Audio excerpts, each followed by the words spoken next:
उपस्थित धर्म प्रेमी, श्रद्धावान, जिज्ञासु भाइयों तथा सुशील बहनों, 1991 में 18 अगस्त को माताजी मार साहब ने अंतिम श्वास ली थी।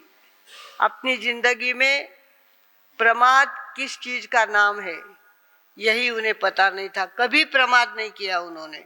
खाली दोपहर में आधा घंटा सोते थे, इसके अलावा कई बातचीत करते बैठे रहना, पंचायती करते बैठे रहना, कभी उन्होंने कुछ नहीं किया।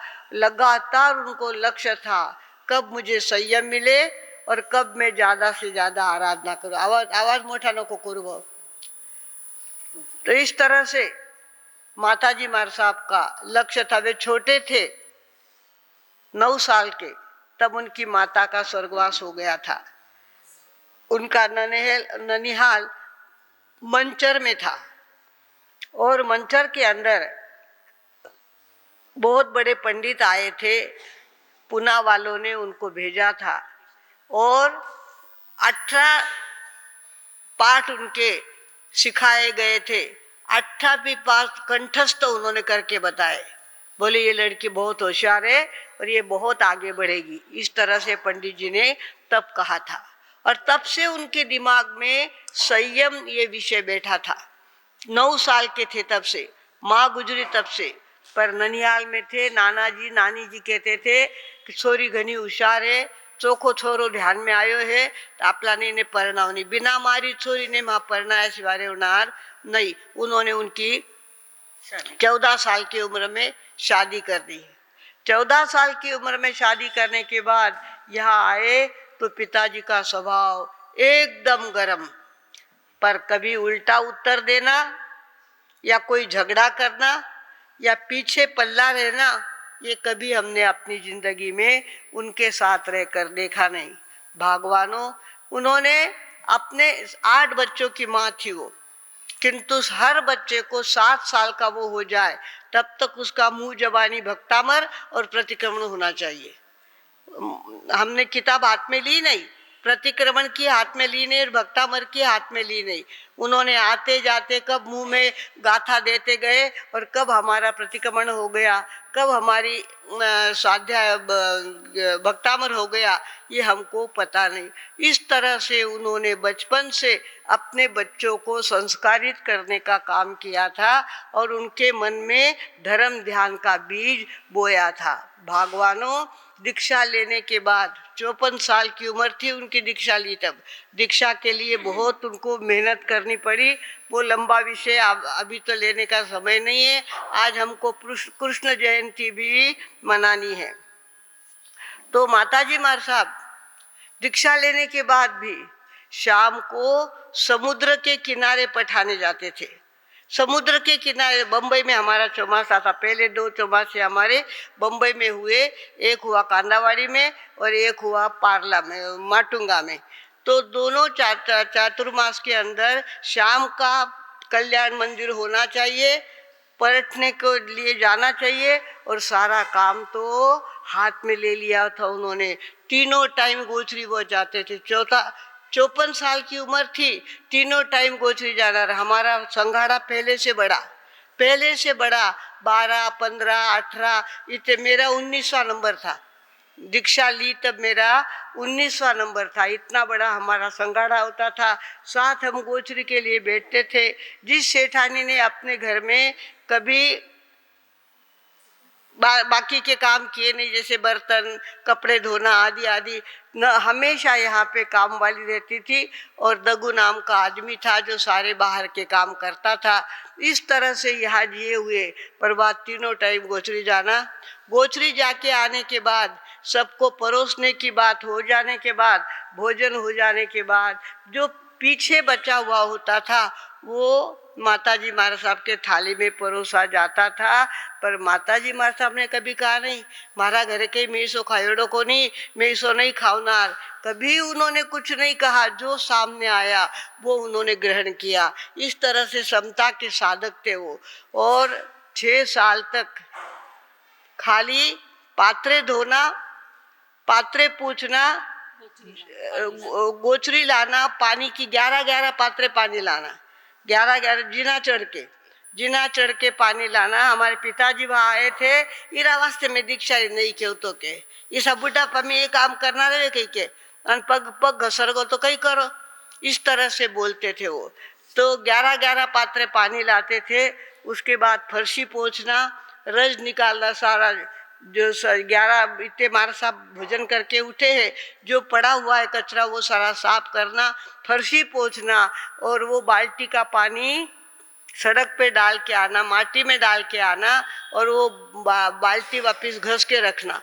इतना काम माताजी मार साहब ने दीक्षा लेने के बाद। इतने बड़े घर की सेठानी थी, और हमारे यहाँ के भिक्षन जी साहब बुरड़, उनकी सौभाग्यवती जी थी, वो कहती रतनरी बाई कितना चोखा था ना मालक है, क्यारा बास्ते थे दीक्षा ले, कई दीक्षा बिना आड़ियो है, इस तरह से बोलते थे। पर उनके दिमाग में कोई भी दीक्षा का विषय कभी उनसे दूर हुआ नहीं। उसके लिए उन्होंने कई प्रयत्न किए। रोज की 108 वंदना करते थे, रोज का 108 लोग उसका कावसक करते थे। और समय का तो रोज की 5-7 समय का तो होती थी। इतना बड़ा संसार, इतनी ज़्यादा रसोई करने के बाद भी उनका सारा धर्म ध्यान कभी उन्होंने छोड़ा नहीं, कभी प्रतिक्रमण छोड़ा नहीं। और आगे चलकर दीक्षा लेने के बाद तो स्वाध्याय चालू किया। रात को 11:30 से 12:30 तक वो सग्गा रंग की पूरी माला फेरते थे। रोज का 11:30 से 12:30 रोज की वो सग्गा रंग की माला फेरना, प्रतिक्रमण कभी उन्होंने छोड़ा नहीं। और इतना होते हुए भी उन्होंने अपनी जिंदगी में कभी किसी से क्लेश किया नहीं, किसी से झगड़ा किया नहीं, किसी से वादावादी की नहीं। जब देखो तब शांत समाधानी, शांत और समाधानी। ऐसे माताजी मार साहब ने 1962 7 मार्च 1962, उसके लिए बहुत बड़ा इतिहास है। दीक्षा लेने के लिए 5 साल उनको मेहनत करनी पड़ी, लगातार 5 साल तक मेहनत करनी पड़ी। और आगे चलकर जब भैया को लड़की हो गई है, ललिता हुई, तब उन्होंने, वो पेट में थी, तब उस समय उन्होंने संकल्प किया कि बहू ने टाबर उगोन तू अजून घर में बैठी, बहू ने टाबर उगोन तू घर में बैठी, इस तरह से कहते थे। आधी रात को उठे, चाय की बहुत आदत थी उनको, चाय छोड़ दी, चप्पल छोड़ दी, तम्बाकू मुंह में लेते थे वो छोड़ दी। क्या क्या बातें उन्होंने उसी दिन आधी रात को संकल्प कर लिया। और सवेरे उठकर 5 सामायिक करना, 5 सामायिक करने के बाद पूरा धर्म ध्यान हो जाने के बाद, 1.5 पोरशी आ जाने के बाद नीचे आकर के चाय दूध लेते थे। भगवानों, इतना पुरुषार्थ उस माता ने किया कि आज 14 लोगों को उन्होंने अपने घर से निकाला। स्वतःरो संसार करो, अबे टाबरारो संसार करो, कोई अबे निकलो बारे, अबे बारे निकलो, अबे बारे निकलो। इस तरह से माताजी महाराज तैयार करते रहे और गुरुदेव दीक्षा देते रहे। आनंद ऋषि जी महाराज साहब दीक्षा देते रहे। ऐसा एक माँ ने, एक स्त्री इतना काम कर सकती है, ऐसा आप सोच भी नहीं सकते। इतना तो काम करते थे। घर में पूरी रसोई करना, और रसोई में कैरी होती ना, रोज का कैरी का छुंदा काका जी को लगता था, तो ऐसी कैरी की छोलते थे वो कि आखिरी तक उसकी छाल निकले तब तक उस छाल का टुकड़ा नहीं पड़ता था। पूरी ऐसे ऐसे ऐसे करके कैरी निकालते थे। हमको इतना नवल लगता था, भाई मास्टर भाई थे किसको ही वो करता, इस तरह से करते थे। हाथ पर के रोटे करते थे। इतनी बढ़िया रसोई उनको करना आती थी कि पूछो मत। इतना संसार में एक्सपर्ट थे, और उसके साथ दीक्षा लेने के बाद भी इतना ज़्यादा काम उन्होंने किया। भगवानों, 14 लोगों को अपने घर से निकाला। अपनी 7 बेटियां शादी हो जाने के बाद, अबे स्वतःरो संसार करे, अबे टाबरारो संसार नहीं करना, अबे बारे निकलो, अबे बारे निकलो। इस तरह से एक एक को निकालते गए। 7 बेटियों को दीक्षा दी। उसके बाद 4 दोइतिया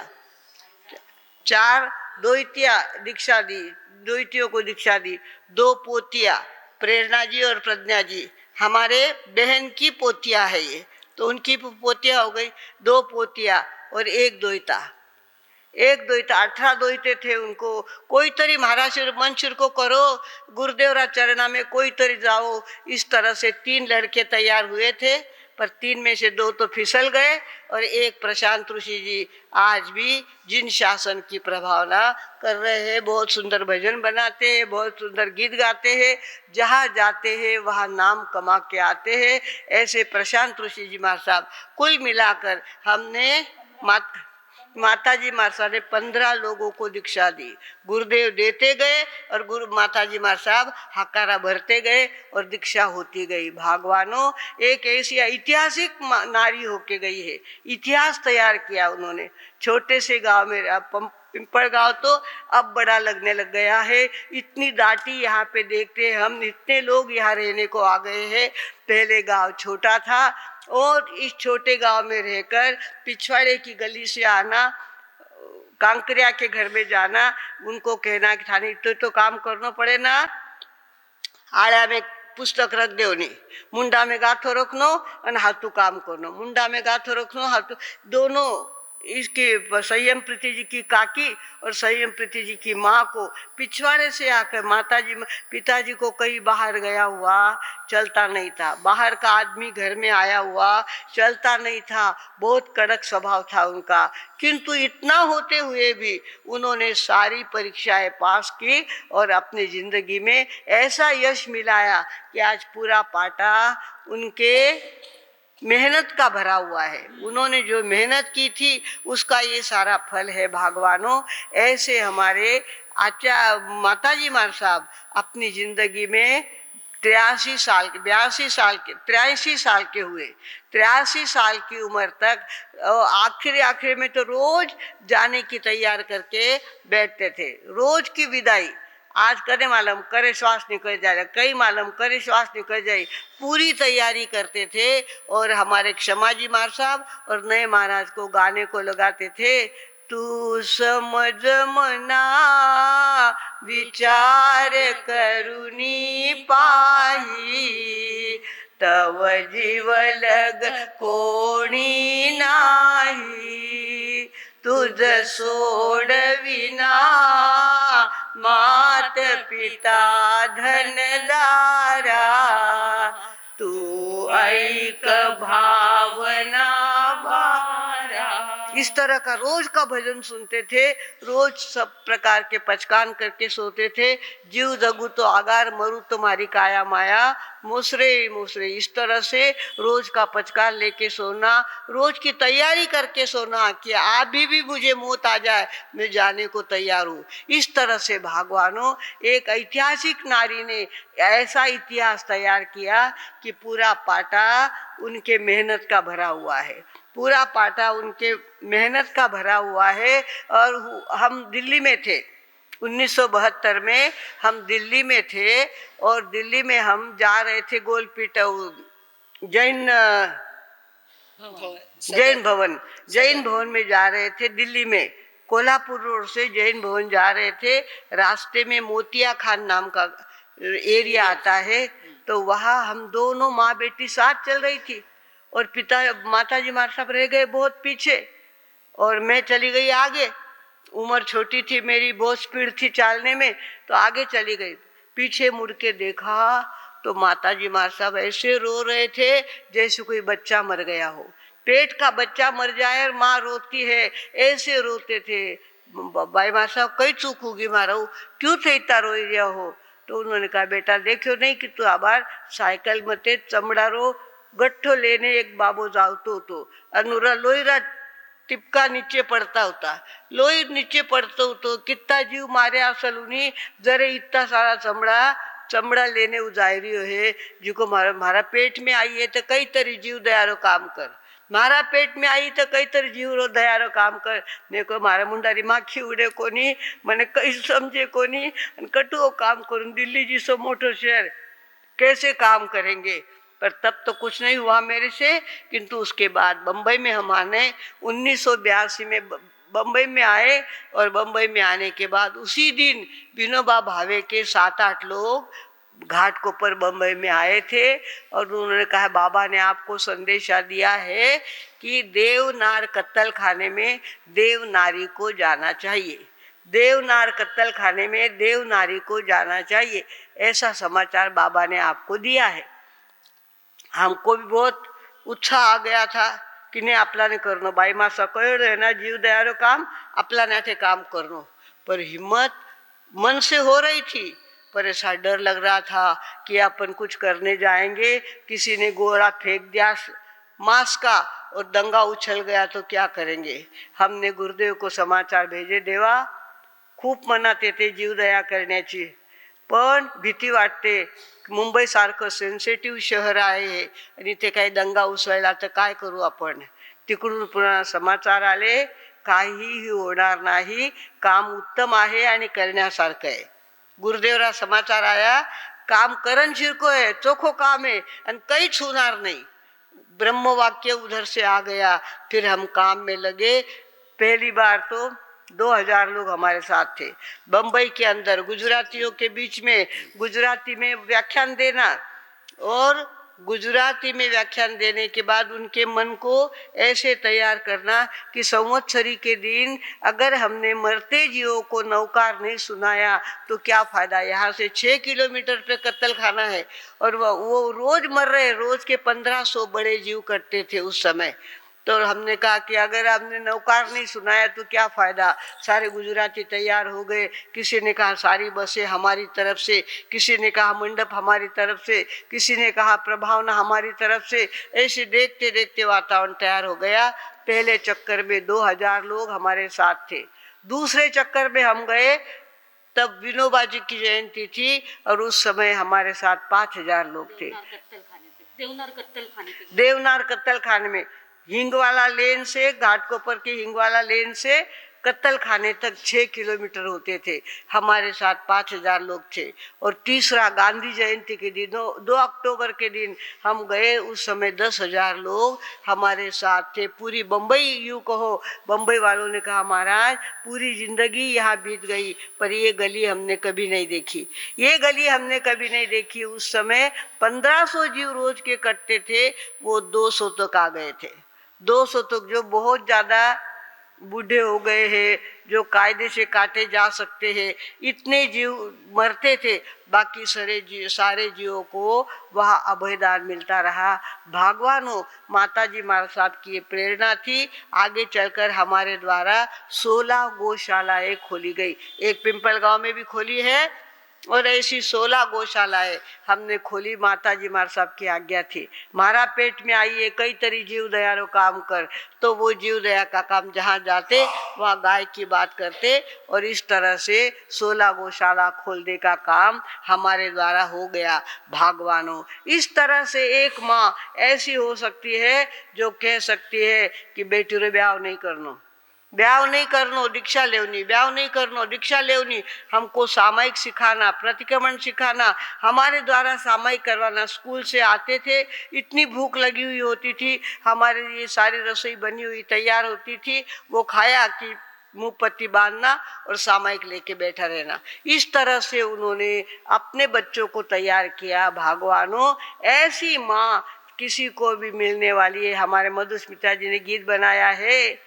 हमने पाई माता जो कहीं न मिलेगी, मिल जाए सारी दुनिया पर वो न मिलेगी, मिल जाए सारी दुनिया पर वो न मिलेगी। अब की बार हमने यात्रा निकाली थी, नहीं थी देश एक बात दिल में बस खटकने वाली थी। नहीं फुलवारी धर्म की विदेश में भी खिलेगी, मिल जाए सारी दुनिया पर वो न मिलेगी, मिल जाए सारी दुनिया पर वो न मिलेगी। लिए थे साथ में आशीष पूज्य गुरु माँ के। दिखते हैं वृद्ध सीधे सादे पर है बाके।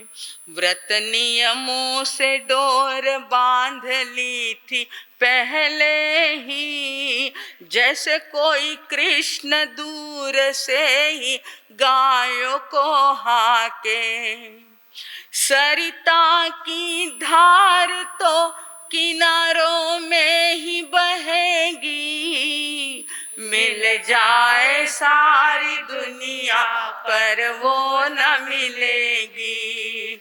मिल जाए सारी दुनिया पर वो न मिलेगी। करी थी कसौटी श्री बहन जी ने भी सच्ची, उनके दिल में मधुस्मिता अब भी है बच्ची। करी थी कसौटी श्री बहन जी ने भी सच्ची, उनके दिल में मधुस्मिता भी है बच्ची। शिक्षक वे ही रक्षक है जीवन के, पाया उनने भी कि छोटी बहन रही न कच्ची। उड़ उड़ के ये धूल चरण में ही रहेगी, मिल जाए सारी दुनिया पर वो न मिलेगी। मिल जाए सारी दुनिया पर वो न मिलेगी। हमने पाई माता जो कहीं न मिलेगी, मिल जाए सारी दुनिया पर वो न मिलेगी। मिल जाए सारी दुनिया पर वो न मिलेगी। ऐसी अद्भुत माँ ने दिया। आज हम इतना ज्यादा आनंद का उपभोग कर रहे हैं कि जिसकी कोई हद नहीं, कोई चिंता नहीं, कोई फिक्र नहीं। पात्र लेके जाओ, भर के लेके आ जाओ और दिन भर चाहे जितनी अच्छी किताबें पढ़ो, धर्म ध्यान करो, हम फ्री होते हैं भगवानों। हमारी माँ ने हमको इतना सुखी बनाया है। इस तरह से माताजी महाराज साहब आज के दिन उन्होंने आखिरी सांस ली थी। 18 अगस्त का दिन उनका था और उसी दिन उनका दोहिता हमारे प्रज्ञा जी के पिताजी जो यहाँ रहते थे। हमारे घर में बच्चे लड़कों की बहुत हुस थी, लड़कों की कमी थी। माता भैया एक ही थे और बहनें 7 थी। तो हमारे पिताजी को लड़का बहुत अच्छा लगता था। इसके पिताजी यहाँ रहते थे और मुझे मेरी बहन वहाँ पे नासिक में रखती थी। इस तरह से भगवानों वो आज के दिन 18 अगस्त वो कहती थी, भाई वो लड़का छोटा था ना, मने खोबरारी बर्फी खाओनी।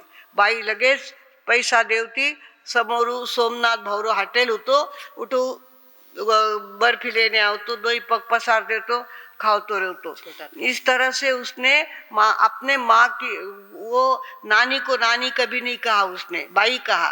कांति भाव को मामा नहीं कहा, भाऊ कहा। इस तरह से वो ननिहाल में बड़ा हुआ था और वो कहता था, भाई सांगरारो साग करना, बाई सांगरारो साग करना, और माँ बाई करके देती थी। इतना लाड़का था वो। और उसको भी 18 अगस्त के दिन ही उसका अंतिम दिन आया। उसको अचानक गुचकी लगने लग गई। मेरे से 2 साल छोटा था वो और उसको 18 अगस्त के दिन उसका भी स्वर्गवास हुआ है। हमारे पिता प्रज्ञा जी महाराज साहब के वो पिताजी थे, मेरा वो भांजा था और उसका भी आज के दिन ही स्वर्गवास हुआ था। उसने भी अपनी जिंदगी में भक्तामर कंठस्थ किया था, प्रतिक्रमण कंठस्थ किया था। माताजी महाराज साहब किसी को फ्री रखते ही नहीं थे, कुछ न कुछ सिखाते ही रहते थे। इस तरह से सारे बच्चों को उन्होंने तैयार किया था। भगवानों आज हमारे माताजी महाराज साहब का स्वर्गवास का दिन है, स्मृति दिन है। आज के दिन उनको जितना समर्पित करे अपना जीवन उतना ज़्यादा कम है। आज तो हमने सोचा था, मधुस्मिता जी महाराज साहब ने स्वाध्याय की पेन ड्राइव बनाई है, स्वाध्याय का पेन ड्राइव बनाया है। स्वाध्याय का पेन ड्राइव लगा लो, हाथ में किताब ले लो और अक्षर देखते जाओ। और शुद्धि, ये माताजी महाराज साहब का पहला स्थायी भाव था। शुद्धि, शुद्धि का अक्षरों में रसों की जगह रसो होना चाहिए, दीर्घ की जगह दीर्घ होना चाहिए, कुंती की जगह कुंती होना चाहिए। कुंती का ऊपर का अनुस्वार निकाल दिया तो क्या होगा अर्थ उसका? कुत्ती। कुंती का अनुस्वार नाही बोला तर क्या होगा? तर अर्थाचा अनर्थन भागवताच्या चिंध्या असं होता कामा नये, त्यासाठी शुद्धीचं खूप ध्यान ठेवायची। ती शुद्धी आम्हाला माताजी महाराज साहेबांनी शिकवली आहे आणि तुम्हाला नंतर आम्ही त्याचं प्रॅक्टिकल दाखवणार आहोत। भाग्यवानो, आज के दिन हमारे भगवान कृष्ण का भी जन्माष्टमी है। जन्माष्टमी है। कृष्ण कैसे थे? वंदनीय थे, नमनीय थे, कमनीय थे, आदर्श बालक थे, आदर्श नेता थे, आदर्श धर्म नेता थे। ऐसे कृष्ण भगवान जो सबके प्रिय, ऐसे कृष्ण भगवान ने अपनी जिंदगी में क्या किया? पहले इंद्र की पूजा होती थी, बरसात नहीं आती थी ना, तो इंद्र की पूजा करते थे। इंद्र की पूजा करेंगे तो इंद्र ऊपर से बरसात, ऐसी भोली समझ हमारे में थी। अब तो विज्ञान बहुत आगे बढ़ गया, पढ़ाई आगे बढ़ गई, तो ध्यान में आने लग गया कि किस तरह से बरसात आती है। पहले ऐसा लगता था म्हातारी काय करती है? जात दळती है म्हणून ढग वाजतायत। इस तरह से भोली समझ हमारे में थी। भगवान कृष्ण ने क्या किया? इंद्र पूजा बंद करवाई। इंद्र पूजा बंद करवा के और उन्होंने क्या किया? गोवर्धन पर्वत उठाया। गोवर्धन, गाय को बढ़ाओ, गाय को बढ़ाओ अभियान चलाया उन्होंने। कौन सा? गाय को बढ़ाने का अभियान चलाया। सभी ग्वालों के घरों में गाय, चारों तरफ गाय गाय गाय, किसी के घर ऐसा नहीं कि गाय नहीं। इसी पिंपल गांव में शाम को कितनी गाय चरने के लिए जाती थी और चर के शाम के वापिस गांव में आती थी, ये हमने देखा है। भगवानों, पहले गाय का जमाना था। और गोवर्धन पर्वत किसने उठाया? कृष्ण भगवान ने पर्वत उठाया है और ग्वाले उसको लकड़ियां लगा के बैठी है। तो ये कोई गोवर्धन पर्वत नाम का पर्वत नहीं था। पर्वत यानी जवाबदारी का पर्वत था। गाय को संभालना एक जिम्मेवारी है और वो जिम्मेवारी आदमी निभानी चाहिए, क्योंकि गाय चलता फिरता हॉस्पिटल है। गाय चलता फिरता हॉस्पिटल है। गाय की सांसें जहाँ चलती है, जिस गोठे में गाय खड़ी है, वहाँ अगर टीबी के बीमार को ले जाके रख दे तो 3 महीने में बिना दवा के उसकी टीबी ठीक हो सकती है। इतनी ताकत उसके अंदर है। पेट हमारा कचरे से भरा हुआ है, साफ नहीं हो रहा है। 1 कप गोमूत्र पी लिया सवेरे खाली पेट, उसके ऊपर 1 गिलास पानी पी लिया, ऐसा पेट साफ होगा कि जैसे पाइप लगाकर फर्श साफ किया था, ऐसी पेट की सफाई हो जाएगी। इतनी ताकत गोमूत्र के अंदर है। गाय के गोबर के अंदर इतनी ताकत है। पहले हमारी बहनें, हमारे माताजी महाराज साहब भी पूरा घर गोबर से लिपते थे। गोबर में हाथ जाने के बाद हड्डियां मजबूत होती है। ऊपर से नीचे उतर पड़ जाए तो भी फ्रैक्चर नहीं होता था। कोई आकर के चोर मार के चला जाए तो भी फ्रैक्चर नहीं होता था, क्योंकि गोबर में हाथ जाने से हड्डियां ऐसी मजबूत हो जाती थी कि इतने से धक्के से टूटती नहीं थी। आजकल तो स्कूटर से गिरे कि फ्रैक्चर, साइकिल से गिरे कि फ्रैक्चर, धक्का किसी का लगा कि फ्रैक्चर, बाथरूम में गए और पैर फिसल गया तो फ्रैक्चर। इस तरह से आजकल हमारी हड्डियां कमजोर हो गई है। जब हमारे यहाँ गोबर का उपयोग था तब हड्डियां कैसी थी? मजबूत थी भागवानों। और हमारे घरों में धुआं होता था, चूल्हा लगाते थे, चूल्हा सिलगाते थे तो चूल्हे के अंदर क्या डालते थे? गाय के कंडे डालते थे, गोबरी डालते थे। उसका जो धुआं होता था ना, धुएं से आँख में से सारा कचरा निकल जाता था। और हमारे यहाँ पहले चश्मे थोड़ी इतने लगते थे, आजकल चश्मे लगने लग गए हैं। पहले चश्मे नहीं लगते थे, क्योंकि गाय का धुआं ही हमारी आँखों को क्लीन कर देता था। भगवानों, गाय के अंदर इतनी ताकत है, उसके सींग में इतनी ताकत है, वो एंटीने का काम करती है। पूरी सूर्य की किरणें एब्जॉर्ब कर लेती है, गाय के सींग, और वो दूध जब हम पीते हैं तो हमको एक अलग प्रकार की ताकत मिलती है। हमारा बच्चा दूध के ऊपर बड़ा होता है, वो सूर्य की किरणें सारी यहाँ पीठ के ऊपर सूर्य नाड़ी होती, गाय के पीठ के ऊपर सूर्य नाड़ी होती है। और आपको कह दे गाय में बहुत फर्क होता है। गाय का दूध पीला होता है। क्यों पीला होता है? उसके अंदर सुवर्ण धातु तैयार हो जाती है। सूर्य की किरणें और गाय की स्वयं की शक्ति, ये मिलकर पीला कलर गाय के दूध का आता है। उसके अंदर सोने का अंश होता है। इसके लिए दूध पीने वाले की ताकत अपने आप तैयार होती जाती है, बढ़ता जाता है। तो भगवानों, तो वो एंटीना का काम कौन करती है? गाय के सींग काम करते हैं। और उसके पीठ में सूर्य नाड़ी होती है। वो सूर्य नाड़ी एक शक्ति प्रदान करने वाली ताकत होती है। वो सूर्य नाड़ी से तैयार होकर के वो जो दूध आता है, उस दूध के अंदर गाय की बहुत बड़ी ताकत होती है। पर हमको तो लगता है भैंस रो दूध काठो रहे बार साहब, गाय रो दूध घनो पतलो रहे। पतला दूध होता है तो उसके अंदर सोना होता है और स्फूर्ति होती है। हमने गौशाला के अंदर देखा हुआ, ये एक जर्सी गाय भी ब्याई और एक देशी गाय भी ब्याई। सवेरे 5 बजे 2 बच्चे हमारे गौशाला में तैयार हुए। देखते रहे हम, तो जो जर्सी गाय का बच्चा था उसको जन्मने को घंटा, 1.5 घंटा, 2 घंटा हो गए थे, वही पड़ा हुआ था। और दूसरा बच्चा कहाँ गया, दूसरा बच्चा कहाँ गया, हम देखते गए। देशी गाय का बच्चा तो गौशाला के भोजनालय तक पहुंच गया था, दौड़ता हुआ भोजनालय तक पहुंच गया था। वहां जाकर के मिला, उसके अंदर स्फूर्ति होती है। देशी गाय के दूध में स्फूर्ति होती है। भगवानों, देशी गाय और जर्सी गाय का फर्क क्या होता है?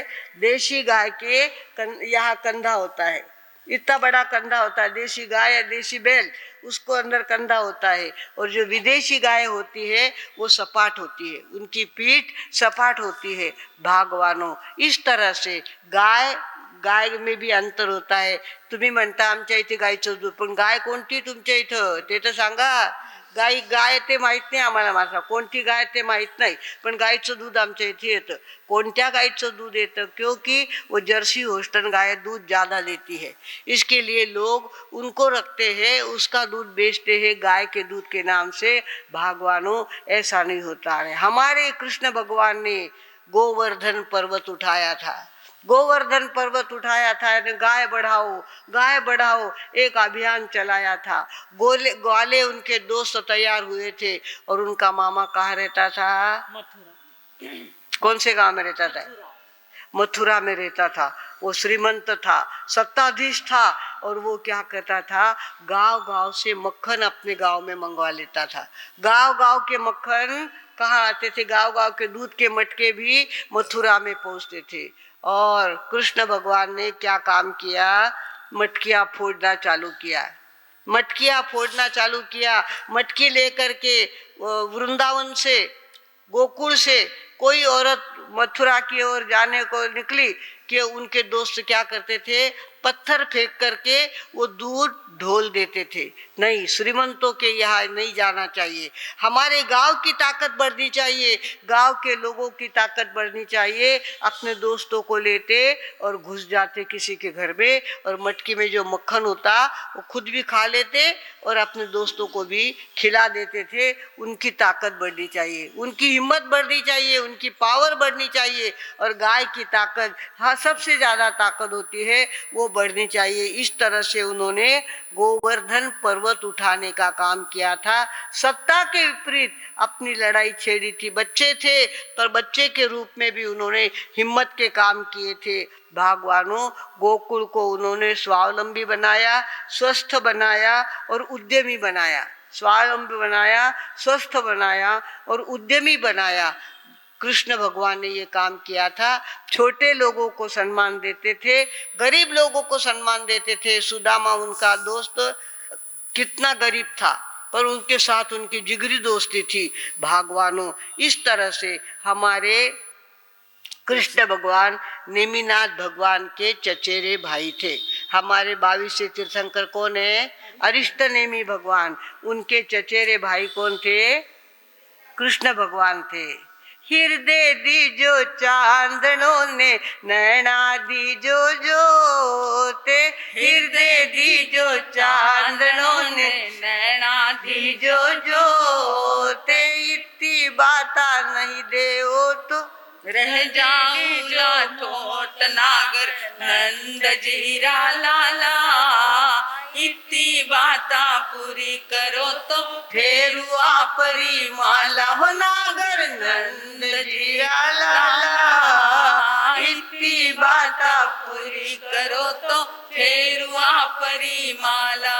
बाजरी रो खेत दीजो मत्ती रारा मेवा, बाजरी रो खेत दीजो मत्ती रारा मेवा, रारी गोद पाड़ोसी रो पेट भरो तो लुड़ लुड़ कर सू सेवा नागर नंद जीरा। बोलो सगड़ा, इतनी बाता पूरी करो तो फेरुआ परी माला।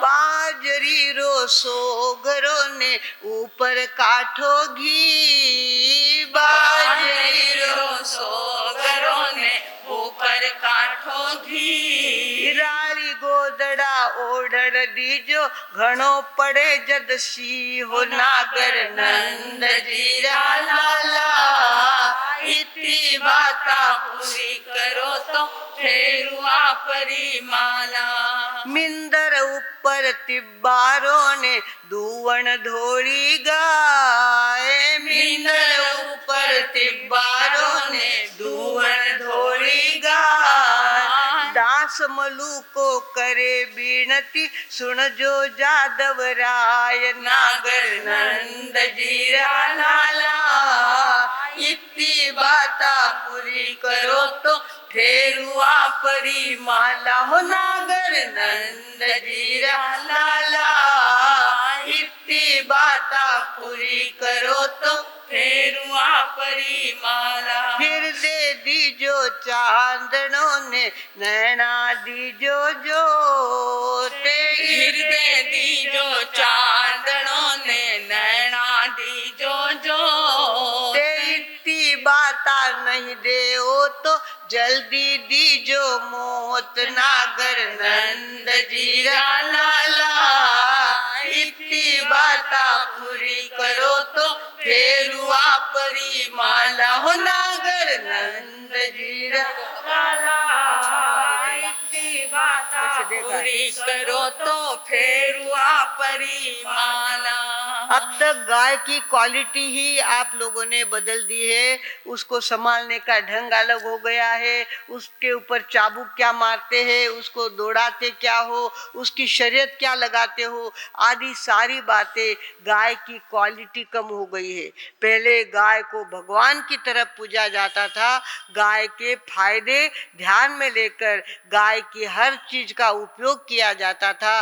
गाय से दूध तो निकलता ही है, दूध से दही होता ही है, दही से मक्खन निकलता ही है, और मक्खन का घी तैयार किससे होता है?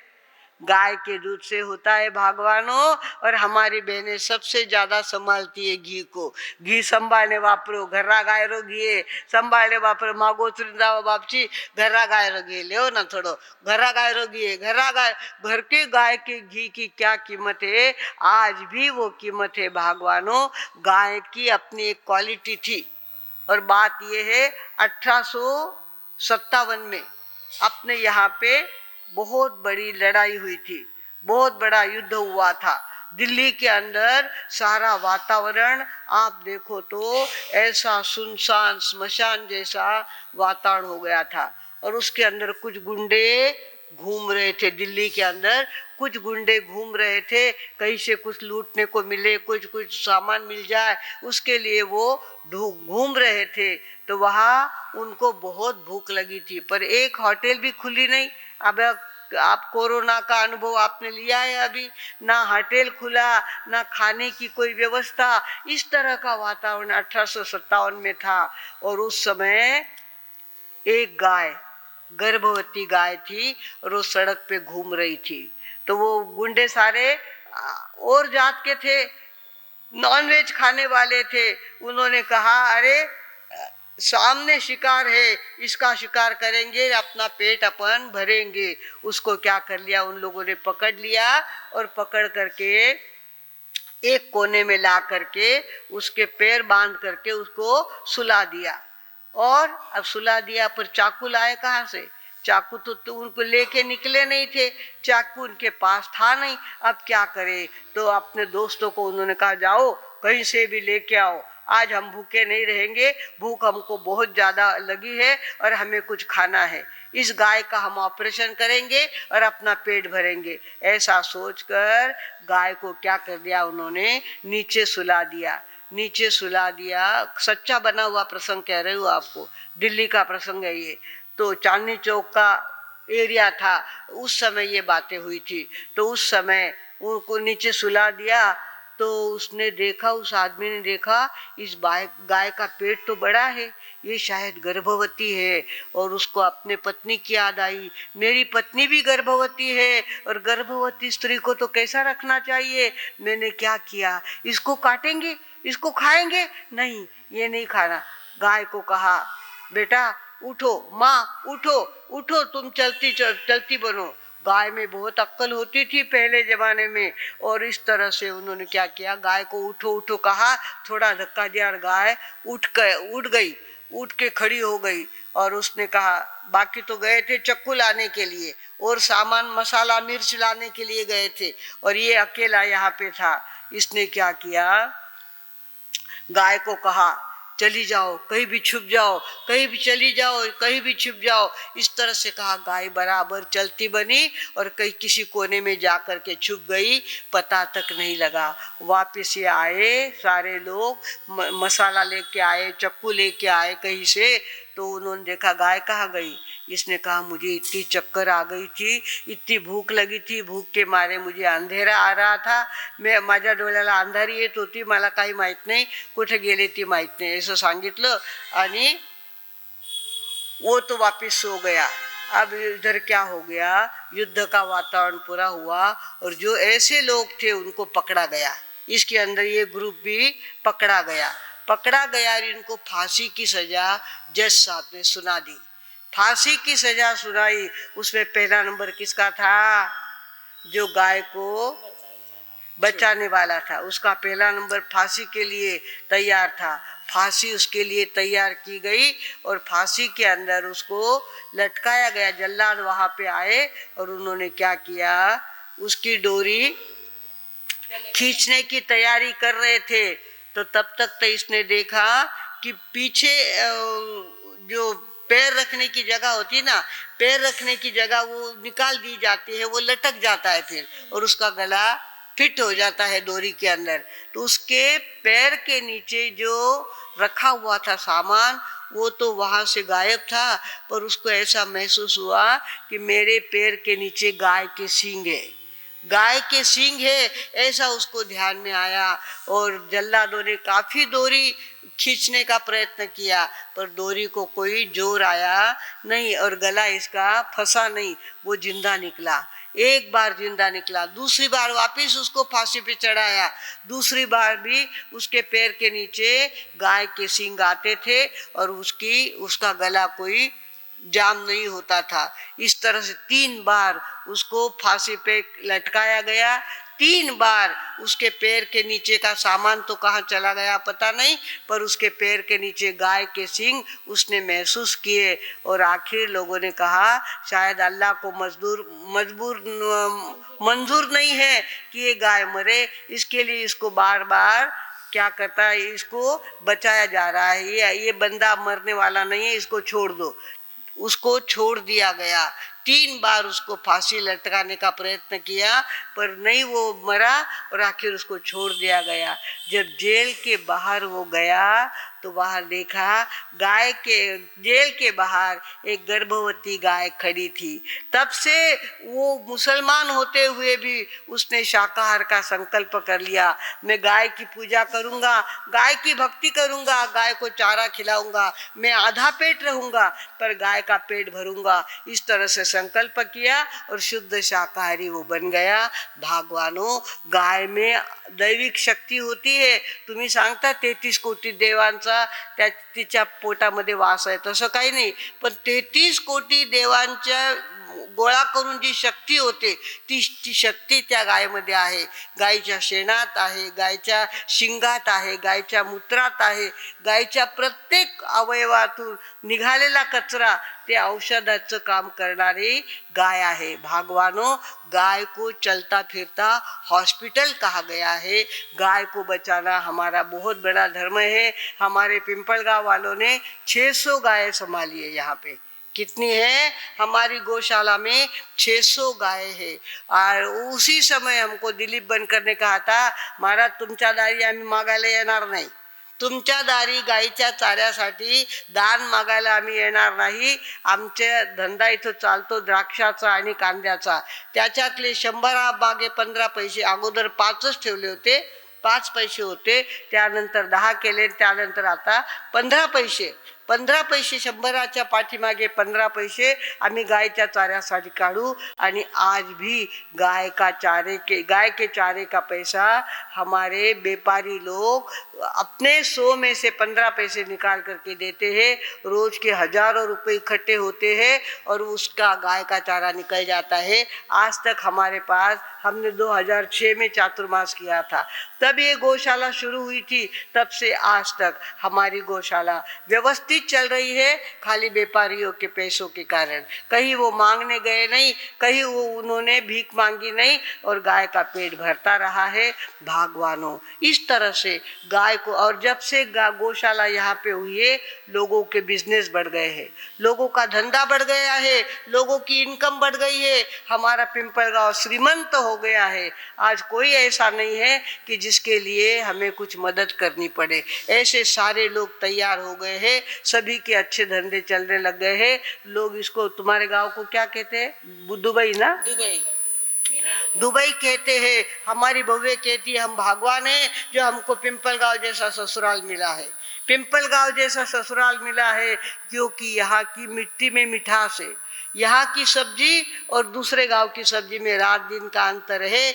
यहाँ इथलं दोडकं खा आणि दुसऱ्या गावाचं दोडकं खा. आम्ही दिल्लीपर्यंत गेलो, पण इथे जे दोडके खाल्ले होते तो आनंद आम्ही पुन्हा दिल्लीपर्यंत जाऊन आम्हाला कधी मिळाला नाही. इसके सब्जी में मीठापन है. यहाँ की मिट्टी में एक उपजाऊ शक्ति है. यहाँ की मिट्टी द्राक्ष जैसी ऐसी सुंदर चीज तैयार करती है. लोग द्राक्ष के लिए तरसते हैं और यहाँ तो स्थान स्थान पर द्राक्षा के बाग लगे हुए मिलते हैं. भागवानों, हमारा गांव बहुत सुंदर है, बहुत अच्छा है. हमको ऐसा लगता था अपने पिताजी ने ये गांव क्यों ढूंढा होगा. पिंपळगाव काय, दिल्लीला कसं सांगायचं पिंपळगाव, वो क्या बोलते पिंपळगाव, पिंपळगाव क्या होता है, ऐसे लोग पूछते थे. हमको शर्म आती थी, पर अब लगता है कि यहाँ की मिट्टी में ताकत है, यहाँ की हवा में ताकत है, यहाँ के पानी में ताकत है.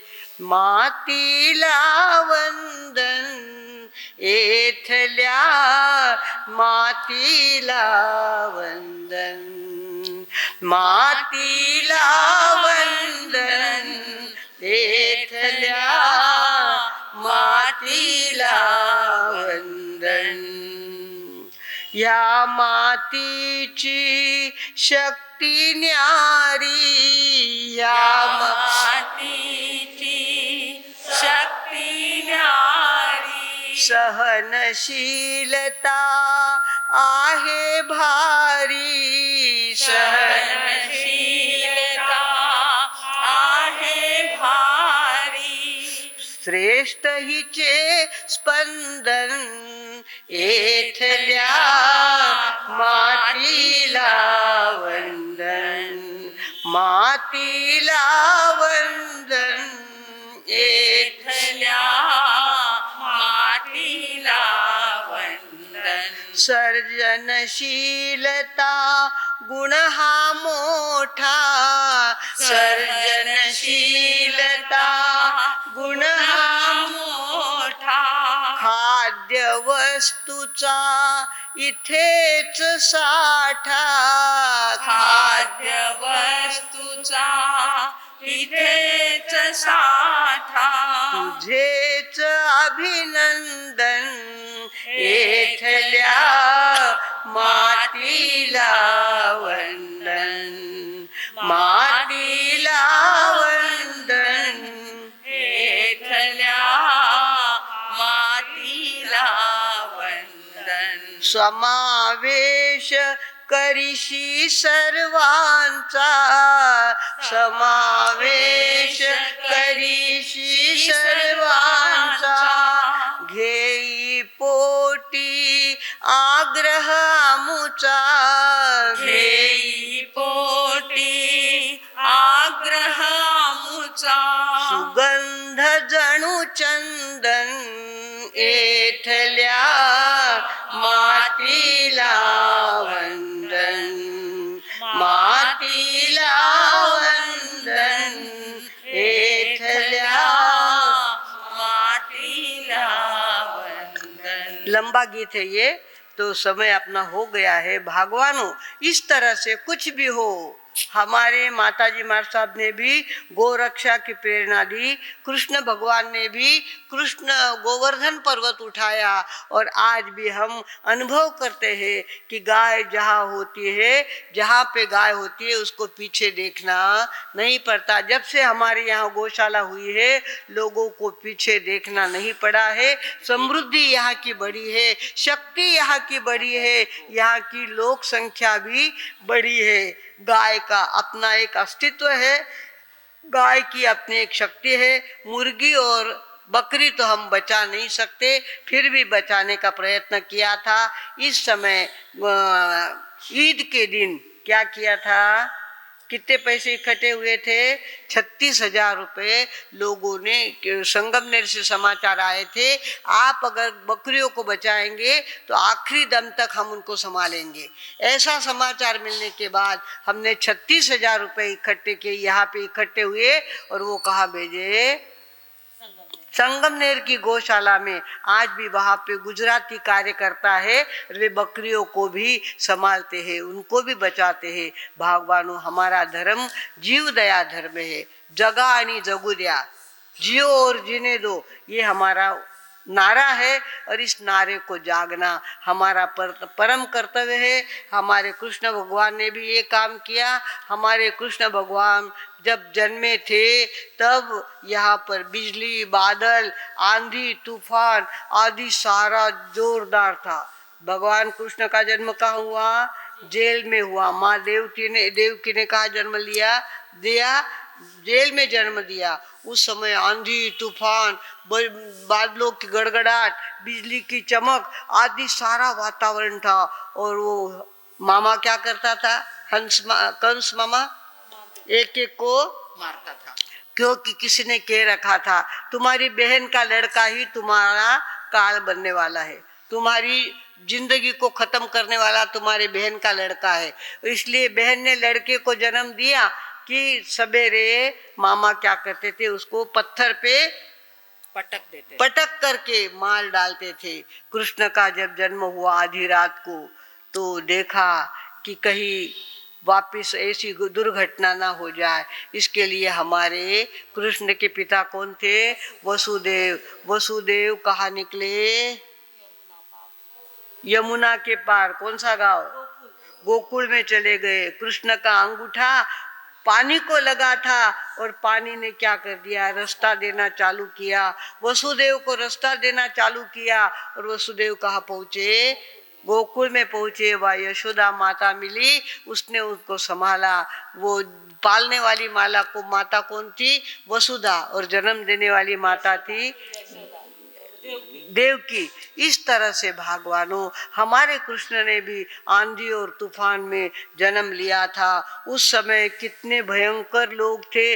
मामा, सगा मामा जैसा मामा कंस था, जो इतना बेकार था कि जो अपने भांजे को पटक पटक के मार देता था। भगवानों जरासंध क्या था, पूतना दास नारी क्या थी, कई कई प्रकार के लोग वहाँ पे थे। और ऐसे में कृष्ण ने जन्म लिया। Life is challenge, meet it. Life एक चैलेंज है और इसको मिलना हमारा परम कर्तव्य। एक एक पर कृष्ण ने विजय मिलाई और एक एक बात को सुधारते गए। ऐसे अपनी जिंदगी में बहुत बड़ा काम किया। किश्ती को भंवर में गिरने दे, किश्ती यानी नाव, किश्ती को भवन में गिरने दे, मौजों के थपेड़े सहने दे। जिंदों में अगर जीना है तुझे, तूफान की हलचल मचने दे।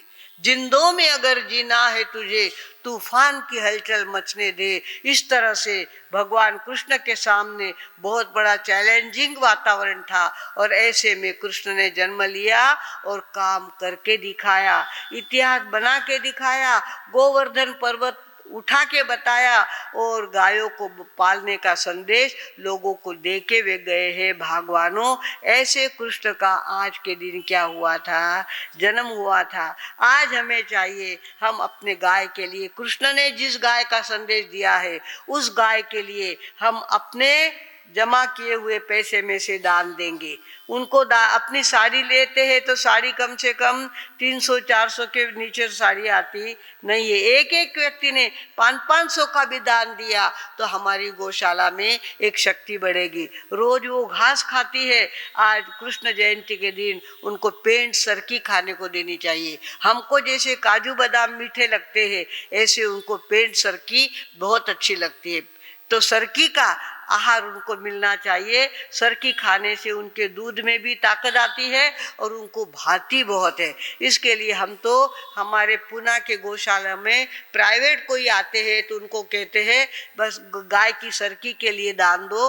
घास तो आता है यहाँ पे, पर सरकी गाय को खाने को मिलनी चाहिए। तो आज के दिन हम भी ऐसा संकल्प करेंगे, हमारी गाय के लिए आज हम मेजबानी देंगे। सरकी उनके लिए क्या है, मेजबानी है। आपके लिए जैसे पार्टी होती है वैसे उनको सरकी खिलाने से पार्टी का आनंद उनको मिलता है। आप लोग भी ध्यान रखेंगे, आज गोरक्षा के लिए कुछ न कुछ दान जरूर निकालेंगे। कुछ नहीं तो गौशाला में जा करके गाय की सेवा करेंगे, अपने हाथ से गोबर उठाएंगे, अपने हाथ से गाय का ताजा गोमित्र भी अपने मुंह में डाल करके अपने स्वास्थ्य को बढ़ावा देंगे। बहुत काम करने जैसे है, काम करके लाने होता है रे। जो करता है उसके लिए बहुत सारे कामें, नहीं करता है, नहीं करना है उसके लिए सोने का रास्ता खुला है। सोते पड़े रहो, पड़े रहो और कुछ मत करो, ऐसे भी लोग हैं। भगवानों आज के दिन हम ध्यान रखेंगे, गाय के लिए काम करेंगे, गाय को बचाने के लिए। ऐसे तो यहाँ पता नहीं हमको, जब गाय छुड़ा के लाते हैं ना, छुड़ा के लाते ट्रक का भाड़ा देना पड़ता है, ट्रक का भाड़ा देना पड़ता है। 20-20 हजार रुपये कहाँ से बचा के लाते हैं वो लोग और उनको भाड़ा देना पड़ता है। वो भाड़ा कहाँ से देना, गाय को बचाने के लिए। हमारे पुणे के गौशाला के अंदर एक गाय को बचाने का लिए 1000 रुपया लेते हैं और गाय पुलिस लोग गायों को बचा के लाते हैं, क्योंकि कायदा हमारे नरेंद्र मोदी ने किया है, गाय को बचाने का कायदा किया है। तो भी गाय रोज की मर रही है। रोज की कितनी गायें मर रही है? 10,000, नहीं गे, 20,000, 50,000। 50,000 गायें रोज की काटी जा रही है इंडिया में और बचाई कितनी जाती है? 300। ज्यादा से ज्यादा 300 गायें बचाई जाती है और 50,000 गायों को काटा जाता है। भगवानों उनका पैर लटका दिया जाता है, उनको छीला जाता है, उनकी चमड़ी छील करके निकालते हैं। मांस का गोला मोबाइल में देखने को मिलता है, मांस का गोला नजर आता है और वे क्या करते हैं, गाय को काटते हैं। आजकल तो गाय को ऐसे ट्रक में ले जाओ तो पकड़े जाते हैं, इसके लिए क्या करते हैं, गाय का मांस निकाल लेते हैं, मांस के डिब्बे भर लेते हैं और डिब्बों से भरा हुआ ट्रक कहाँ से जाता है, मालेगांव से बम्बई जाता है। मालेगांव में ओझर में भी गुना है, ओझर में भी सुना है, ओझर के अंदर भी ये कत्ल खाना चालू हो गया है। हम लोग इतने सारे गाय के पक्षधर बैठे हुए होते हुए भी गाय को ऐसे बेमौत मरना पड़ता है, ये हमारे लिए शोभा नहीं देता। हमारा काम है कि हम जहाँ भी गाय मरती हो उसको बचाने के लिए जाए, आगे जाए और उसको बचा के लाए। भगवानों, ये बहुत बड़ा काम, कृष्ण भगवान की सेवा करनी है तो गाय को बचाओ। गाय को बचाने से आपको हर तरह का फायदा तो होगा ही, और कृष्ण की सच्ची भक्ति आपने की है ऐसा समाधान आपको प्राप्त होगा। आज कृष्ण जयंती भी थी, माताजी मार साहब का स्मृति दिन भी था, और आज का दिन भजन एकादशी का भी दिन है।